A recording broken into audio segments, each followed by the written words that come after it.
আপনাদের সাথে একটা কথা শেয়ার করি। যারা নিজের দেশ ত্যাগ করে অন্য দেশে যায়, প্রবাসী হয়, দেশের বাইরে যায়, একমাত্র তারা জানে নতুন দেশে নতুন পরিবেশে খাপ খাওয়ানোর যে বিষয়টা। এটা একটা শিশু যখন জন্মগ্রহণ করে, আহ, তারপর যখন সে নতুন করে সবকিছু শিখে, হাঁটা চলা, কথা বলা, খাবার খাওয়া, এভরিথিং।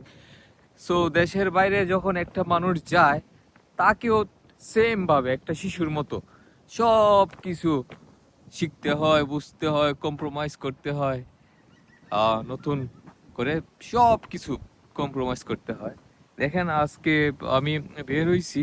আমি তো এখানের, আমি যেখানে থাকি এর আশেপাশেই এত সুন্দর পরিবেশ, প্রাকৃতিক পরিবেশ। সামার টাইম চলতেছে এখানে, বাতাস আছে, একটা গাছ, মানুষ নেই, আমি একাই ঘুরতেছি।